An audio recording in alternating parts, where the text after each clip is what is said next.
Hello guys, and welcome to part 3 of the 009 Mid-Sodor Railway build.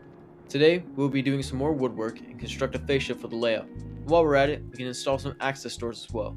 A lot of work to do today, so let's get started. For those who are unaware, a fascia is a panel that creates a clean edge between the scenery and the end of the baseboard. This can be made of many kinds of materials, but the most popular material and the material that I will be using is plywood, specifically 1/4 inch plywood.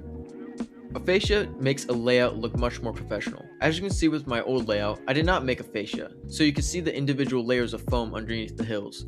I don't like this look, and while it is fine for a layout just for home, I want to exhibit this layout, so I need the outside to look as good as possible. With that being said, let's get into how I built this thing. So, if you remember from the first layout build video, I never went into depth about how I made the baseboard. Now, I never made a baseboard up until that point. It was the first time of me doing it, and I probably would not have used some of the methods that I used if I were going to do it today. Now that I'm starting to make a fascia, there's a lot of problems here. Now, the front is actually alright. It's fairly smooth, it's fairly aligned. Same thing with the back, but this is very uneven. Over here, the plywood is actually overhanging the strips right here. I'm really proud of what I've done and what I've achieved at the time, but I wish I could have avoided some of these issues, and I probably could have avoided some of those issues if I used today's sponsor, Model Railroad Academy.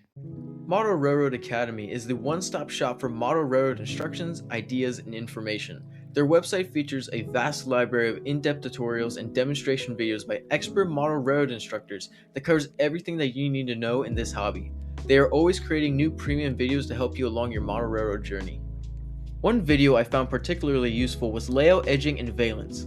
This video was exactly what I needed to start work on fascias for my layout, and features some really neat tricks to integrate point controls and storage compartments into a layout.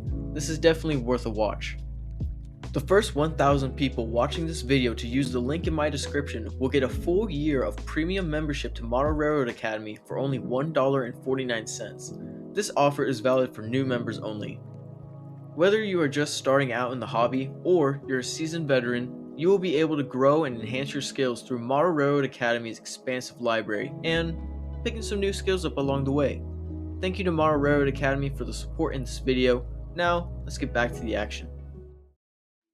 As said previously, we will be using 1/4 inch plywood for the fascias, which is roughly 6mm thick. These were pre-cut from the hardware store I bought them from. The first thing I had to do was carve out holes for the power supply and the point motors. This particular piece is 5 foot long.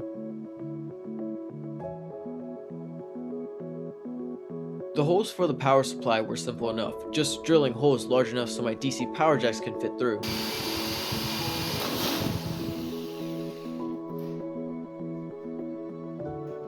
The slot for the point motor plug was a lot harder, as it is a rectangular shape and can't simply be drilled out. For one of the sides I used a sharp blade to cut out the hole, while the other side was chiseled out, which I recommend more.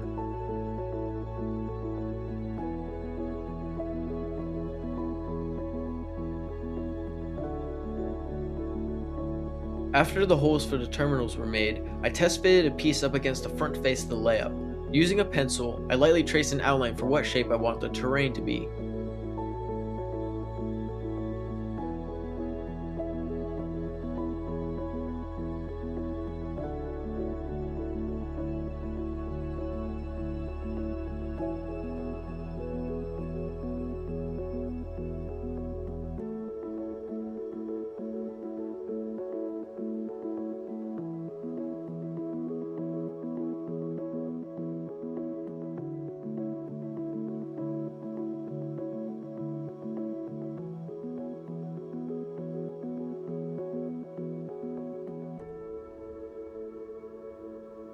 I want the land to sag down near the right side of the layout and build up into Ulfstead Road on the left. I also traced out a station platform for the side where Arlesdale Station will set.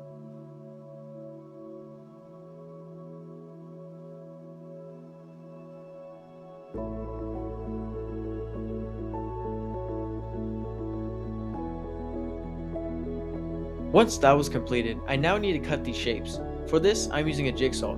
Using this is very effective, but also dangerous. Be sure to wear gloves and eye protection when operating power tools. I placed the fascia on some sawhorses and proceeded to cut away.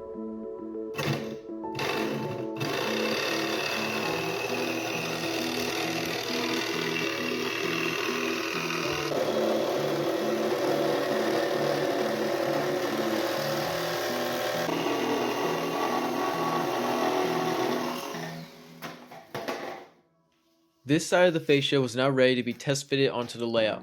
It was held on with some trigger clamps. Once I conclude the side is fairly even, I screw the fascia into the baseboard.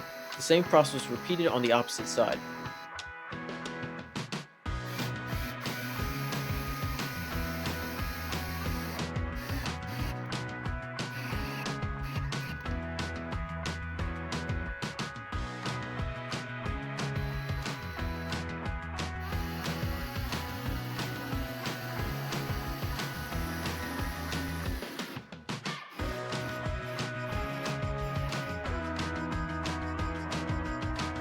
The sides are going to be the tricky part.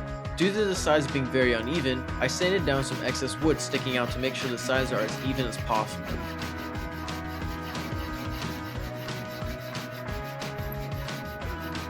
I measured the width of the layout with the front fascias on, and cut the pieces to size. I then traced another outline for how the terrain will form on each side.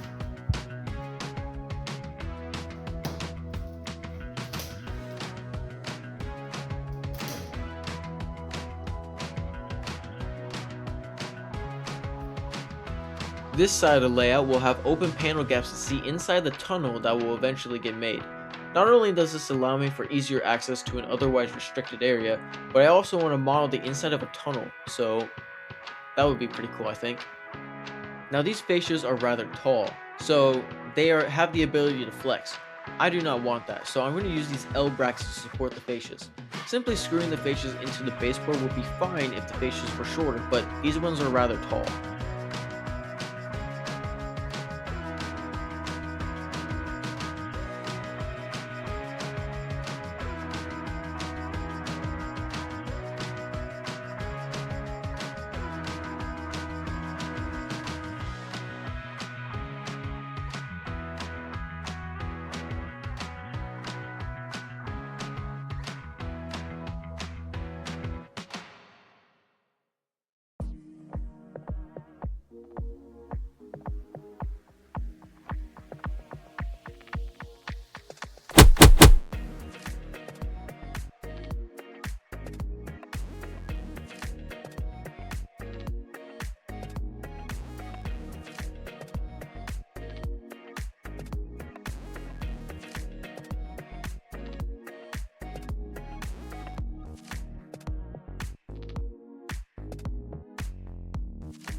The next step is to make doors. To cut out the holes, I'm using a sharp blade and cutting them out.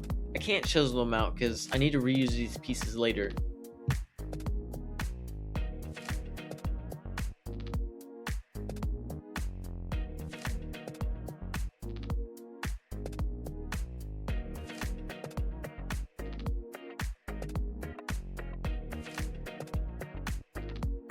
To make the doors, I was originally going to use some sort of magnetic latching mechanism, but I decided instead to use normal latches and a hinge for the doors. These were simply screwed into the access panel and then screwed into the main baseboard. These do look a little strange with the unpainted wood, but I think once the fascias are stained or painted black, these antique looking fittings will look appropriate.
After each side was fitted and the access panels installed, we now need to smooth out some details on the fascias.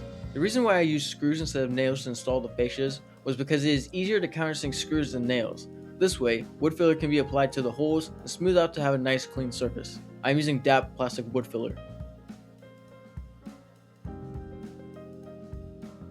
I also applied filler in the four corners where the different fascias meet, so that the join will appear seamless. Some areas require more filler than most, and some of the corners need more brackets so that the fascias don't flex when sanding.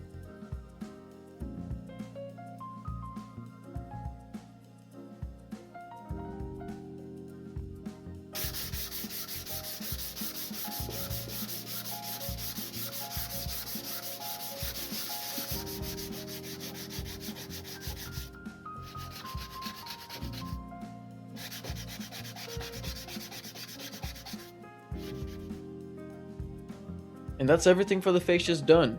There is some improvement that can be done. Some areas need to be sanded down some more, and the faces won't be painted until the scenery is completed, but this is a very good start. What's super cool about getting the fascias done is seeing how the terrain will be formed. You get a sense of what the height will be for the layout, and that is exciting.